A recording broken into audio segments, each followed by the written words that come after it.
Seja muito bem-vindo à terceira aula do módulo de Bibliologia, Doutrina das Escrituras. Feche os teus olhos e ore comigo. Senhor, nosso Deus e nosso Pai, em nome de nosso Senhor e Salvador Jesus Cristo, iniciamos essa aula dando a Ti a glória devida ao Seu nome. Reconhecemos que o Senhor é Deus. Reconhecemos que o Senhor é Senhor acima de todas as coisas. Gratos somos, Pai, por mais uma aula, por mais um momento de reflexão, de aprendizado, onde juntos vamos crescendo na graça e no conhecimento.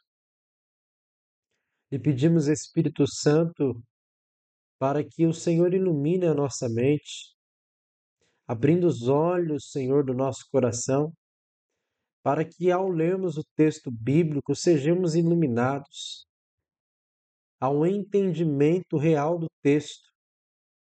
Que nessa aula, Senhor, a gente não apenas possa entender o assunto, mas que possa ser escrito o conteúdo desta aula na tábua do nosso coração. Vamos fazer a nossa parte, que é prestar atenção, que é fazer as devidas anotações, mas tem a tua parte, ó Deus, por meio do Espírito Santo, que nos ajuda a lembrar tudo aquilo que estamos lendo, ouvindo, vendo, que nós sejamos edificados por cada leitura, explicação e aplicação. Que essa palavra ela não fique somente na nossa mente, mas que ela desça ao nosso coração a fim de que produzamos frutos que glorificam o teu nome. Essa, Senhor, é a minha oração, em nome de Jesus. Amém. Bom, queridos, nessa terceira aula, vamos falar um pouquinho sobre a estrutura da Bíblia. Coloquei no primeiro slide aí, ó. Estrutura da Bíblia. No próximo slide, eu já vou apresentar aqui um pequeno resumo dessa estrutura da Bíblia. Gabriel, o que é estrutura da Bíblia? Quando falamos sobre a estrutura da Bíblia, estamos falando de forma resumida de cada livro da Bíblia, dos 66 livros que estão na minha Bíblia e na sua Bíblia.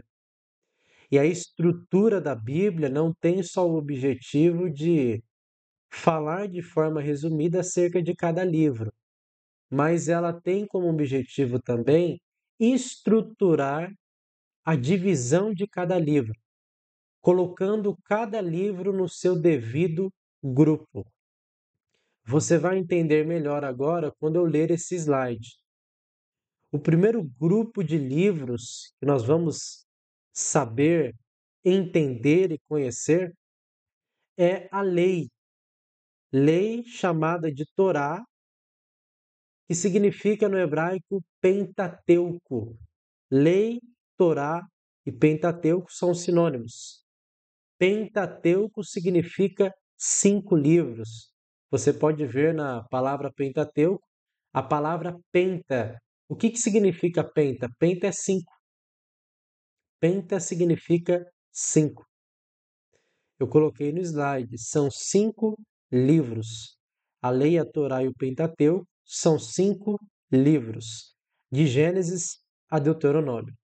São comumente chamados de Pentateuco, palavra que significa 5 instrumentos. Esses livros tratam da origem de todas as coisas, da lei, do estabelecimento da nação israelita. Foram escritos por Moisés, o grande líder da nação israelita. Os judeus se referem a esse grupo como Torá, lei, ou Pentateuco. Então, o que é a lei, o que é a Torá, o que o Pentateuco vai falar? Ele vai falar sobre a origem. Origem do quê? Da lei, do estabelecimento da nação israelita. A gente pode ver isso, o início de todas as coisas, no primeiro livro da Bíblia. Qual é o primeiro livro? Gênesis. O que significa Gênesis? É uma palavra que significa origem.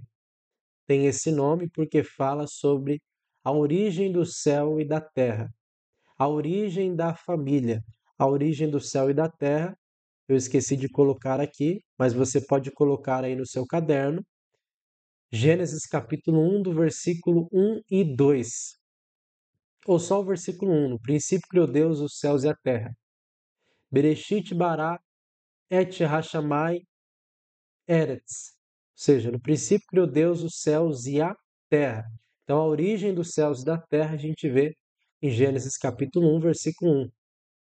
Em Gênesis nós vemos também a origem da família. Gênesis capítulo 2, versículo 18. Em Gênesis nós vemos a origem do pecado. Gênesis capítulo 3. E da morte. Gênesis capítulo 5, versículo 5. A origem dos diversos idiomas. Gênesis capítulo 11, a partir do versículo 8 e 9. Mas leia ali todo o contexto, que começa no versículo 1, fala da Torre de Babel, os homens que construíram uma torre porque o objetivo é que eles tocassem no céu. O objetivo de fazer aquela torre é fazer com que cada pessoa que morava naquela região se tornasse um povo só. E o texto vai dizer: era um povo só que tinha o mesmo pensamento, a mesma língua, a mesma fala. Isso chamou a atenção de Deus. Ou seja, a sintonia do povo fez com que Deus, a Trindade, ou um termo bíblico, divindade, o Pai, o Filho e o Espírito Santo, descesse até a terra para ver o que eles estavam fazendo. Depois você lê o capítulo 11 todo, você vai entender melhor. Em Gênesis nós vemos também a origem da nação israelita, Gênesis capítulo 35, versículo 10 e etc. Em seus 50 capítulos, temos, além das diversas origens, a história dos patriarcas, Abraão, Isaque e Jacó, terminando com a belíssima história de José, que explica como os hebreus foram parar no Egito. Depois, nós temos o livro de Êxodo, segundo livro que está no grupo da lei, da Torá, do Pentateuco. Dos 5 primeiros livros da Bíblia, o segundo é o Êxodo.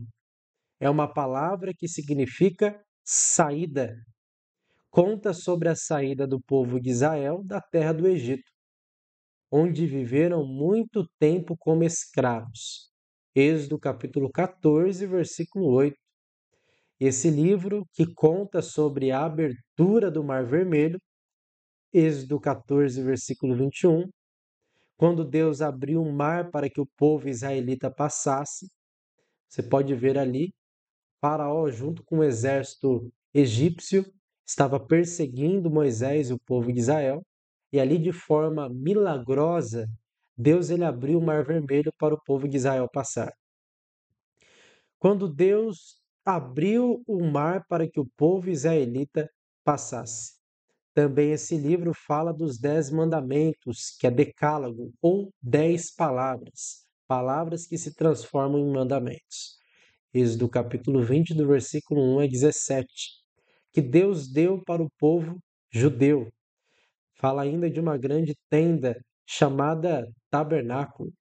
Êxodo capítulo 25, versículo 8, que ele, o Senhor, orientou o povo a construir para que pudessem adorá-lo naquele deserto. Livro de Levíticos. O nome vem de Levi, um dos 12 filhos de Jacó. Cada um dos filhos formou uma tribo dentro da nação de Israel. Levi recebeu uma missão especial. Sua descendência cuidaria das coisas espirituais. Esse livro revela os tipos de sacrifícios, Levíticos capítulo 1 até o capítulo 7. E você vai encontrar também em Levíticos capítulo 1, versículo 3, o primeiro sacrifício, Deus ele exigia que os sacrifícios fossem oferecidos por meio dos sacerdotes. Todo sacerdote ele era um levita, lembrando que o levita ele vem da tribo de Levi. Então, o levita, nem todo levita era sacerdote, mas o sacerdote ele era levita. O sacerdote ele intercedia pelo povo de Deus. Ele orava pelo povo a Deus. O levita, ele não apenas cantava louvores ao Senhor, como também cuidava das coisas do templo. O levita, em Levíticos capítulo 1, você vai ver que ele era cozinheiro, ele era faxineiro, ele cuidava da parte do altar. Então você que é músico, não é só cantar, não é só pegar no violão, não é só pegar nas baquetas da bateria, não é só tocar teclado. Levita, ou seja, aquele que canta, aquele que toca, cuida também das coisas do templo. Isso fala do diaconismo, que vem da palavra diácono. Diácono é o quê? É aquele que serve. Não serve somente no púlpito, serve também nos bastidores, não serve somente na igreja, serve também fora da igreja. O levita fala desse cristão que serve em todo tipo de lugar. A gente vê ali o sacerdote oferecendo um sacrifício a Deus. E como que era esse sacrifício? Quando você lê Levíticos capítulo 1, versículo 3, um dos sacrifícios era que o sacerdote trazia o cordeiro, e aquele cordeiro representava o pecado da nação de Israel. O sacerdote colocava as mãos sobre a cabeça do cordeiro, porque a ideia de colocar as mãos sobre a cabeça do cordeiro era que a culpa que estava no cordeiro, o pecado que estava no cordeiro, estava sendo transferido, ou melhor, o pecado que estava no sacerdote estava sendo transferido ao cordeiro. Lembre João 1,29, João Batista ele disse: Eis o Cordeiro de Deus que tira o pecado do mundo. Isaías capítulo 53, versículo 4. Ele levou sobre si os nossos pecados e as nossas iniquidades. Então, o primeiro sacrifício, ou todos os sacrifícios, apontam para Cristo. Você vai ver isso ao longo do livro de Levíticos. Só que Levíticos também não fala de sacrifício só.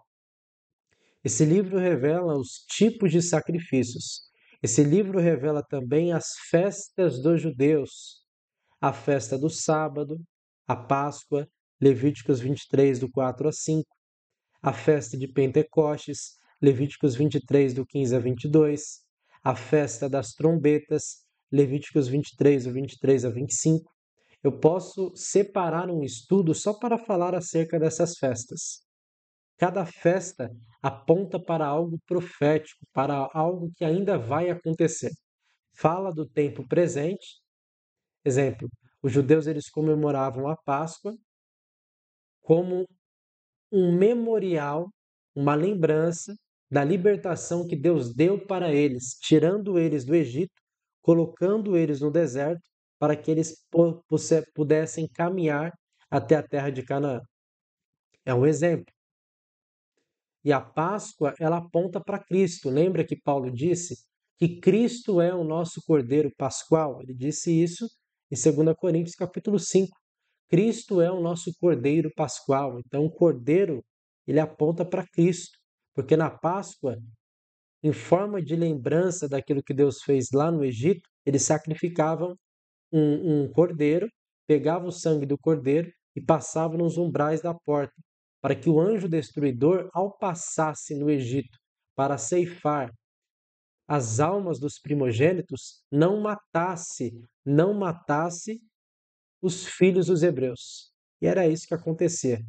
O anjo destruidor passava e nenhum primogênito dos judeus morria. Por quê? Tinha sangue na porta, tinha proteção. Então, há vários detalhes acerca das festas, eu não vou me prolongar aqui, porque a ideia é trazer um resumo, algo bem sintético. Depois a gente pode aprofundar em outro momento. Temos o livro de Gênesis, de Êxodo, de Levíticos, temos também o livro de Números. Números começa falando a respeito da contagem do povo enquanto estava no deserto. E por isso, aconteceram durante o tempo em que os israelitas saíram do Egito e estiveram no deserto antes de chegar em Canaã, a terra que Deus prometeu dar a Abraão, Isaque e Jacó. É o livro das peregrinações. Esse livro revela a provisão de Deus. Deus proveu carne, Números 11, do 31 a 33. Deus proveu água, Números 20, versículo 8. Deus proveu líderes, Números 1, do versículo 1 a 3. Deus proveu a terra prometida, local geográfico para os israelitas morarem, Números 14, do 7 a 8. Ou seja, cada provisão de Deus no livro de Levíticos é uma aplicação para a igreja, é uma aplicação para os cristãos. O que o cristão ele precisa? O cristão ele precisa, ponto 1, de carne. Carne, pão, aponta para a palavra de Deus. Lembra que Jesus disse para o diabo no deserto? Mateus 4,4, nem só de pão viverá o homem. Mas aí ele continua, mas de toda a palavra que procede da boca de Deus. Ou seja, assim como o pão ele alimenta o corpo físico, a palavra que sai da boca de Deus alimenta o nosso espírito, alimenta a nossa alma, preenche o vazio do nosso ser. Então, o ser humano precisa de carne, precisa de pão, precisa da Bíblia, da palavra. O cristão também precisa de água. A água fala do anseio que o cristão deve ter em buscar a Deus. Lembra do Salmo 42? Assim como a corça anseia pelas águas, a minha alma tem sede de ti, ó Deus. Então a água fala da sede insaciável que o cristão deve ter para com Deus. O cristão precisa também de líderes. Líderes que vai discipliná-lo, que vai mostrar o caminho que ele deve seguir, que vai corrigi-lo, que vai exortá-lo. O cristão precisa também de uma terra prometida. A igreja que o cristão ele congrega, ele pode considerar como uma terra prometida, porque na terra prometida vai ter carne, vai ter palavra, vai ter água, ou seja, é na igreja, na comunhão com os irmãos que a nossa sede por Deus ela é aumentada. É na igreja que nós vamos ter líderes para zelar pela nossa alma. É na terra prometida que tem tudo isso. Então, a gente encontra essas informações, muitas outras informações no livro de Números. O quinto livro é o livro de Deuteronômio. Primeiro livro da lei, da Torá e do Pentateuco, Gênesis. Segundo, Êxodo. Terceiro, Levíticos. Quarto, Números. Quinto, Deuteronômio. Essa palavra difícil significa segunda lei. Tem esse nome porque nele Moisés repete as leis para os filhos dos israelitas que saíram do Egito. Uma nova geração que cresceu e nasceu no deserto. Agora precisava aprender as leis que Deus havia dado ao povo israelita. E por isso Moisés as repetiu. Deuteronômio 5. É composto por uma série de sermões que tanto relembravam o povo dos feitos de Deus, como também repetiam lei e exortavam à obediência. Deuteronômio 28. Então, o livro de Deuteronômio ele vai enfatizar a repetição de algo que Deus já deu. O que Deus deu para o povo? Êxodo capítulo 20, o Decálogo, os 10 mandamentos. Ali, os 10 mandamentos, eles são divididos ali, cada mandamento, em várias outras leis. Ao todo, são 613 leis. E ali, de forma resumida, de forma sintética, as 613 leis estão no Decálogo, estão nos 10 mandamentos, nas 10 palavras. Então, em Deuteronômio não é uma nova lei, é a repetição da nova lei. Filipenses capítulo 3, Paulo vai dizer: não vos canso de falar as mesmas coisas. Ou seja, em outras palavras, não me canso de repetir a mesma lei. Por quê, Paulo? Porque é segurança para vocês. Eu não me canso de dizer que Deus é o seu refúgio e a sua fortaleza, porque é segurança para vocês. Eu não me canso de dizer que Jesus Cristo, ele salva, ele transforma, ele cura, ele liberta. Por quê, Paulo? Porque é segurança para vocês. Então, dizer as mesmas coisas, pregar os mesmos assuntos, ainda claro, de forma diferente, porque o Espírito Santo usa cada um de uma forma, é importante nós repetirmos os temas. Repetirmos acerca do tema da salvação, repetirmos acerca do tema do arrependimento, acerca do arrebatamento, das coisas futuras. É importante falar sobre tudo isso, da crucificação, da ressurreição. Por quê? Porque é segurança para vós. Então, no livro de Deuteronômio, o autor Moisés ele vai nos ensinar que a repetição é um fator fundamental, não só para a memorização, mas para a segurança, para que o povo não caia no esquecimento. É isso que o livro tem como propósito. Depois do primeiro grupo da estrutura da Bíblia, conhecida como Pentateuco, nós temos aí o segundo grupo, chamado de históricos. São 12 livros, de Josué a Esther. Ocupam-se da história de Israel nos seus vários períodos. Letra A, período dos juízes. Letra B, monarquia, ou seja, período dos reis, sobre Saul, Davi e Salomão. Letra C, divisão do reino e cativeiro, contendo o relato dos reinos de Judá e Israel. Este Israel levado em cativeiro para a Síria e aquele Judá para a Babilônia. Pós-cativeiro, sobre Zorobabel, Esdras e Neemias, em conjunto com os profetas seus contemporâneos. O que são profetas contemporâneos? São profetas que viveram em um mesmo tempo. Vamos ver os livros históricos. O primeiro é o livro de Josué. Josué foi o sucessor de Moisés. Quando este morreu, Josué liderou o povo na conquista de Canaã, a terra prometida. Esse livro nos conta a respeito das batalhas travadas nessa conquista. O livro começa na preparação da travessia do Jordão e vai até a morte de Josué. Nesse livro é registrado o episódio em que Deus parou o sol para que Josué e seus soldados vencessem os inimigos. Josué capítulo 10, versículo 12 a 14. Olha que interessante. Vamos continuar?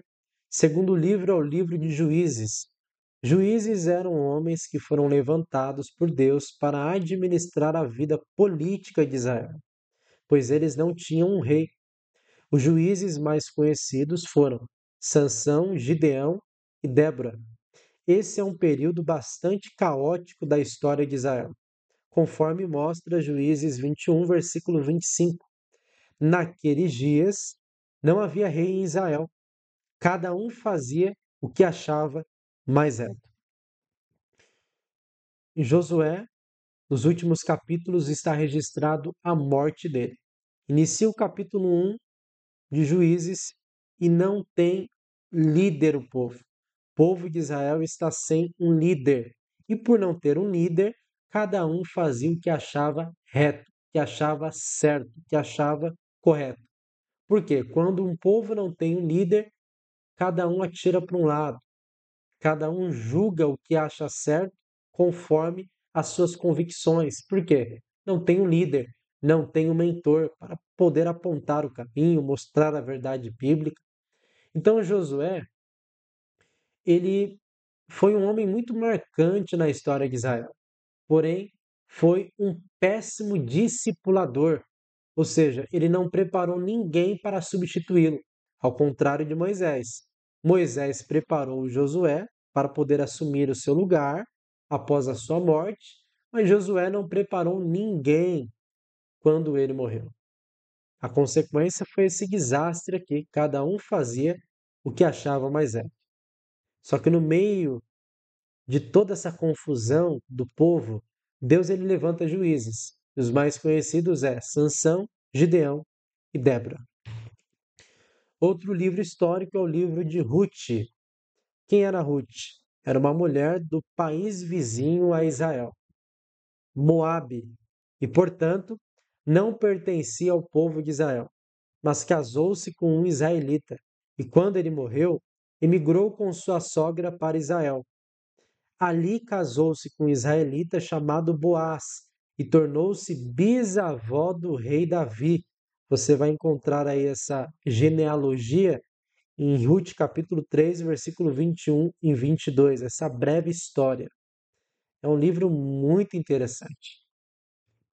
Outro livro histórico é Primeiro Livro de Samuel, tá? Não é primeira. Primeira se refere à carta. Primeiro se refere a um livro. Essa é a diferença, tá? Primeira Coríntios, perdão, Primeira Coríntios, Segunda Coríntios, Primeira Tessalonicenses, Segunda Tessalonicenses. Agora aqui, no Antigo Testamento, não é carta, é livro.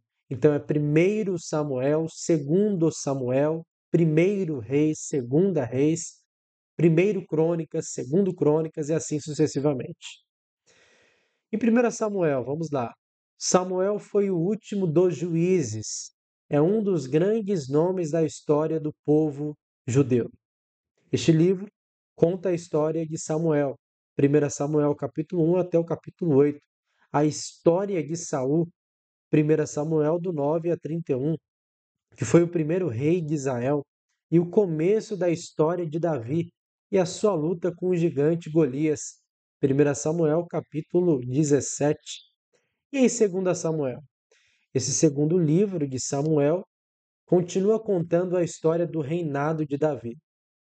Fala da aliança que Deus fez com ele, 2 Samuel 7, das batalhas e vitórias que teve, 2 Samuel do 8 até o 10, dos pecados que cometeu, 2 Samuel capítulo 11, e as consequências desses pecados, 2 Samuel do capítulo 12 a 18. Inicia com a narrativa do estabelecimento de Davi como rei em Hebrom, 2 Samuel capítulo 2. O conflito com a casa de Saul, 2 Samuel 3. E termina com o restabelecimento do reino, 2 Samuel capítulo 19. Após a tentativa frustrada de Absalão de reinar no lugar de seu pai Davi. 2 Samuel do capítulo 15 a 19. Depois nós temos Primeiro Reis.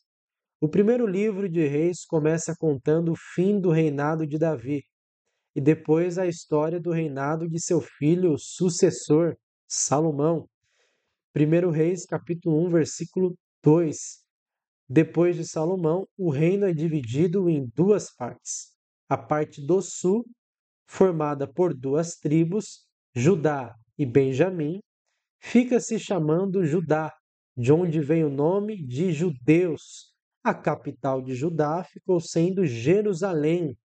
A parte do norte foi composta com as 10 tribos restantes e teve a cidade de Samaria como capital.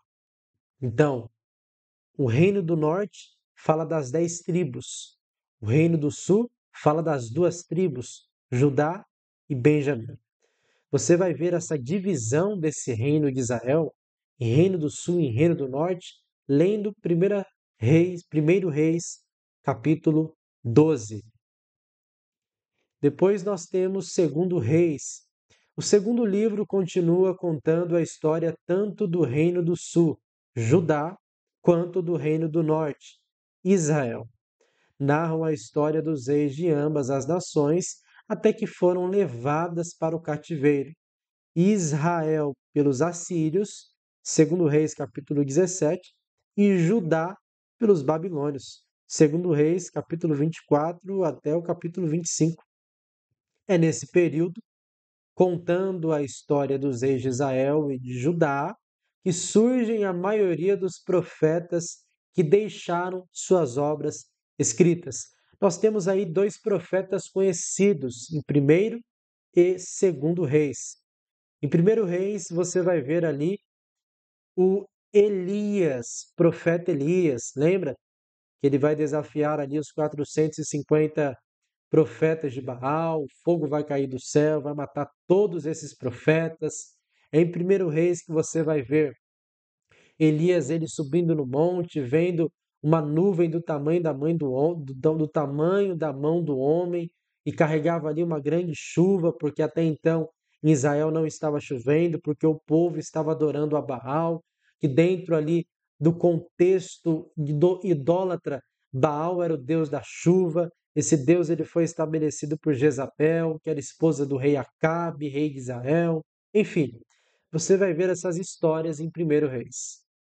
Em 2 Reis, você vai ver já o sucessor de Elias. Quem? Eliseu.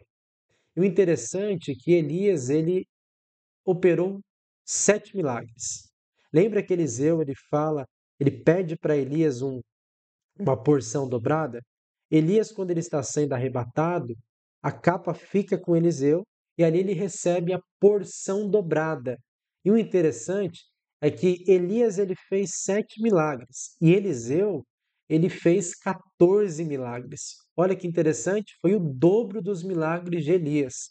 Então você vai ver esses dois profetas e personagens nesses dois livros históricos, 1 e 2 Reis.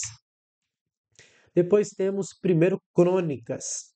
Essa palavra, crônicas, era usada para descrever a narrativa diária, feita pelos escribas dos reis antigos e dos acontecimentos durante a vida desses reis.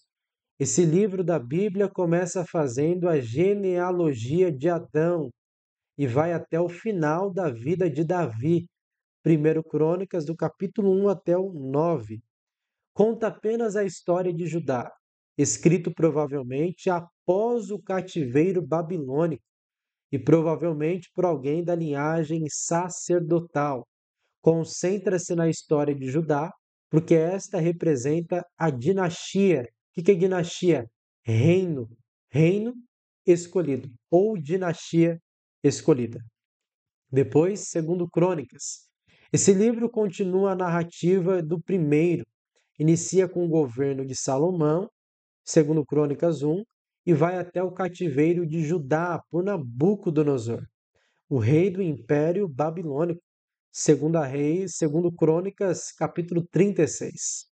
Sempre escrito em uma perspectiva sacerdotal, dando destaque para o templo e com uma linguagem bem mais devota, ou seja, bem mais dedicada em relação às coisas do templo. Depois nós temos o livro de Esdras. Esdras era um escriba, isto é, um estudioso da lei. Escriba também, lembra que eu disse na aula anterior, na segunda aula, é aquele que escrevia a lei. Ele estudava a lei e escrevia a lei. O livro que leva seu nome conta a história dos primeiros judeus que retornaram para Jerusalém sob a liderança de Zorobabel. Você encontra isso em Esdras, capítulo 1 a capítulo 3. Depois, prossegue falando do trabalho de reconstrução do templo e do trabalho de reavivamento feito por Esdras, do capítulo 3 até o capítulo 6. Livro de Neemias está dentro do grupo de livros históricos. Neemias era um funcionário do imperador dos persas, que se sentiu chamado por Deus para reedificar a cidade de Jerusalém, que até aquele momento estava destruída. Neemias capítulo 1 e capítulo 2. Ele conseguiu reunir o povo e reedificar a cidade. Neemias capítulo 3 até o capítulo 7. Depois nós temos o livro de Esther. Quem foi Esther? Foi uma jovem judia escolhida para ser esposa do rei da Pérsia. Esther capítulo 2, o rei Artaxerxes. Em seu tempo houve uma tentativa de um dos príncipes persas de exterminar todo o povo judeu. Esther capítulo 3. Graças à intervenção de Esther e seu parente Mordecai, isso não aconteceu. Esther capítulo 4 até o capítulo 7, você vai ver aí a intervenção divina. O livro serve para explicar a origem da festa do Purim, uma festa judaica. Está ali em Ester capítulo 9. Sua característica marcante é não ter qualquer menção a Deus, do nome de Deus, embora sua providência seja inquestionável. Não é porque eu não estou falando de Deus que Deus não está agindo no ambiente. Às vezes, o nosso comportamento, a nossa forma de agir, revela Deus mais do que as nossas palavras. Então, não julgue alguém que não fala de Deus toda hora no trabalho como alguém que não é cristão. Antes, perceba o seu testemunho, perceba a forma que ele se comporta trabalhando. Isso sim definirá se Deus está na vida dele ou não. Não é o quanto que ele fala de Deus, mas sim o quanto que ele vive Deus. Encerrando os livros históricos, nós vamos aqui para os livros poéticos. Olha só, nós já falamos sobre o Pentateuco, os livros históricos e agora vamos falar sobre os livros poéticos. São 5 livros, de Jó a Cantares de Salomão.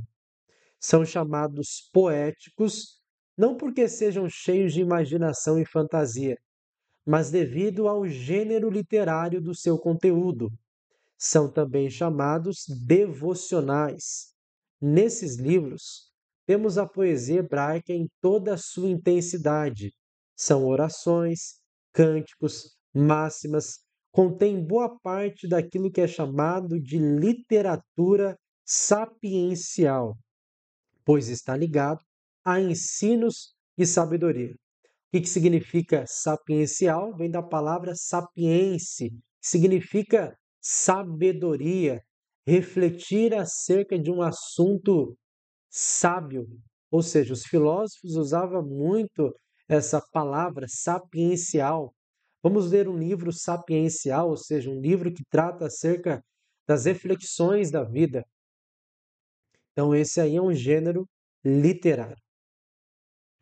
Qual que é o primeiro livro poético? É o livro de Jó. A história de Jó é muito grandiosa. Ele foi um homem justo que foi provado por Deus até o limite, perdendo tudo quanto possuía. Jó capítulo 1 e capítulo 2. Sua fidelidade fez com que tudo lhe fosse restituído em dobro posteriormente. Jó capítulo 42, versículo 10. Alguns acreditam que foi o primeiro livro escrito. A história se passa em um lugar remoto, fora de Israel, e provavelmente próximo ao período dos patriarcas. Depois nós temos aí o livro de Salmos. Esse é o inário de Israel. São 150 salmos, sendo quase a metade deles escrito por Davi, mas também existe a contribuição de muitos outros. O que é inário? A palavra inário vem da palavra hino. Então, o inário de Israel fala de um livro que fala e registra os hinos de Israel. Quantos hinos? 150. Tanto é que a palavra salmo significa louvor, cântico, hino. Você vai encontrar tudo isso nesse livro. Nos Salmos, nós vemos cânticos em forma de instrução, no Salmo 1, Salmo 19, Salmo 39. Aqui é Salmo 1, não é capítulo 1. Por quê? Porque capítulo eu uso para me referir a um livro. Agora, como é um inário, um álbum de cânticos e de hinos, eu só falo a numeração. Você pode ver na harpa cristã, quando as pessoas têm a oportunidade de poder escolher um louvor para louvar na igreja ou em uma visita no lar, as pessoas, ao receber a oportunidade, elas pegam na harpa e dizem: Irmãos, paz do Senhor, eu vou louvar o hino 150 da harpa, não é? Capítulo 150. Por quê? Se refere a cânticos. Isso é um detalhe importante. Nós vemos aí os cânticos em forma de instrução, profecia, história. É um livro muito rico em ensinos de sabedoria, vida espiritual e profecias.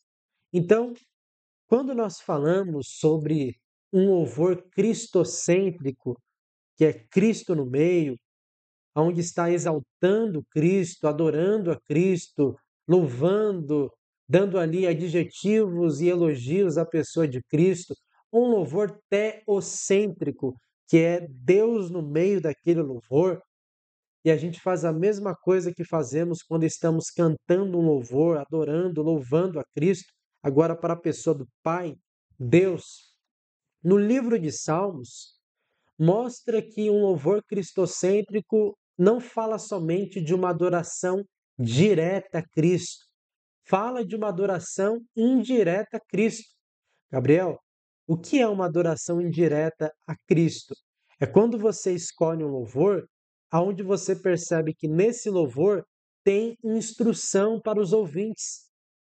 É quando você escolhe um louvor e nesse louvor você se depara que tem profecia, aonde você escolhe um louvor, que é onde nesse louvor tem história.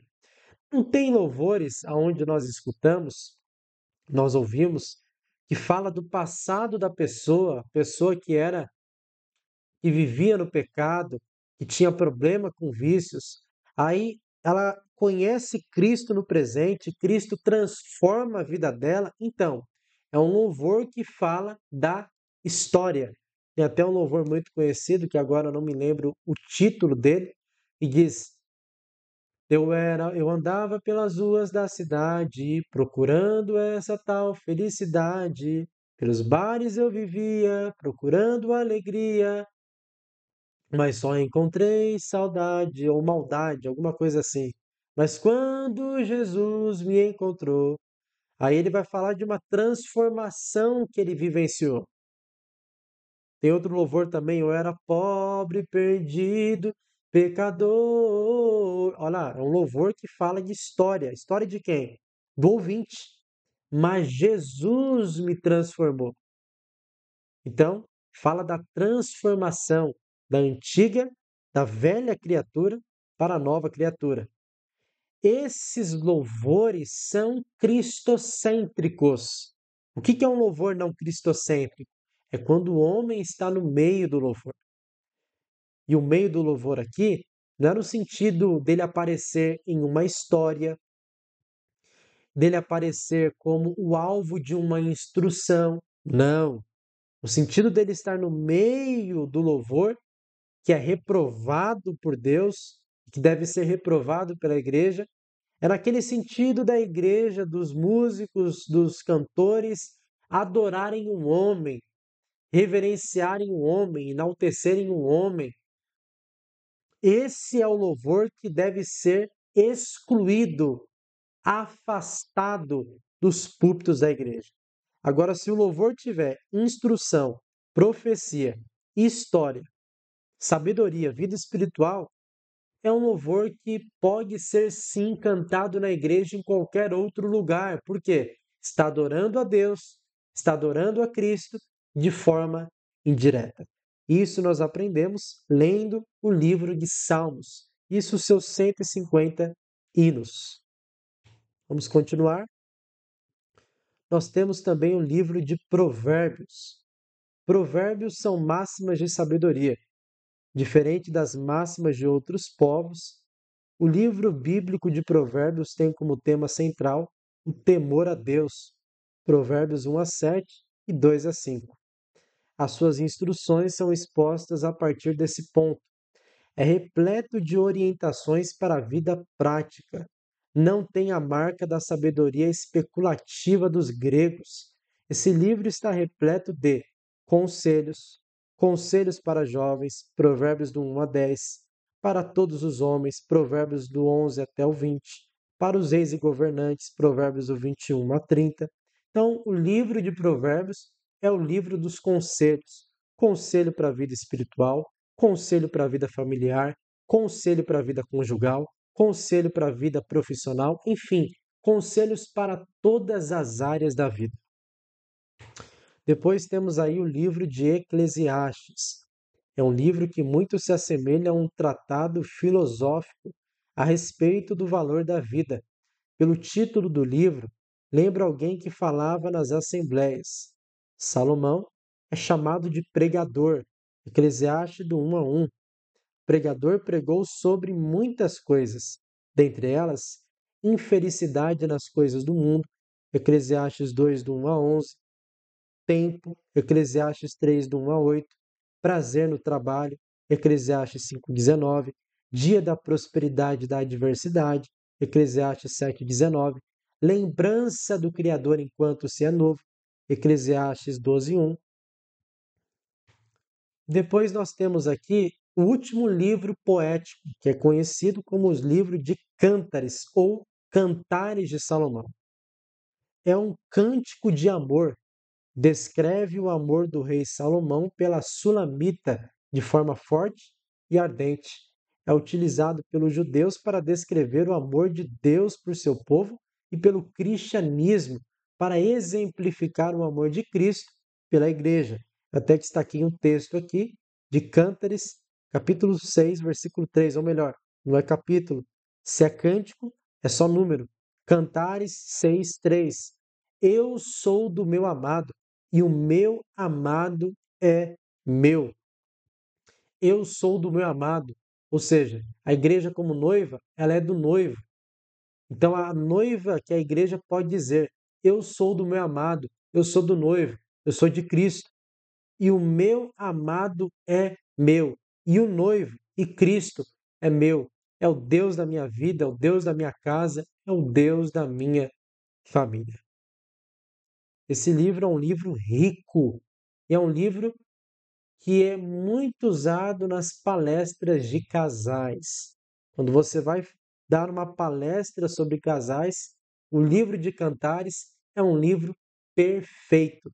Trata de assuntos íntimos, trata de assuntos aonde só o casal ele sabe. É aquele assunto entre quatro paredes. Se você quer saber acerca desses assuntos íntimos entre marido e mulher, leia o livro de Cântares ou Cânticos de Salomão. Bom, queridos, essa foi a terceira aula de bibliologia, onde nós falamos sobre a estrutura da Bíblia. Na quarta aula, eu vou dar continuidade, falando dos outros grupos que nós encontramos no Antigo Testamento e os outros grupos que nós encontramos no Novo Testamento. Espero que você tenha, primeiramente, entendido, gostado e, lógico, edificado. Que Deus em Cristo te abençoe e eu te espero na próxima aula. Fique na paz.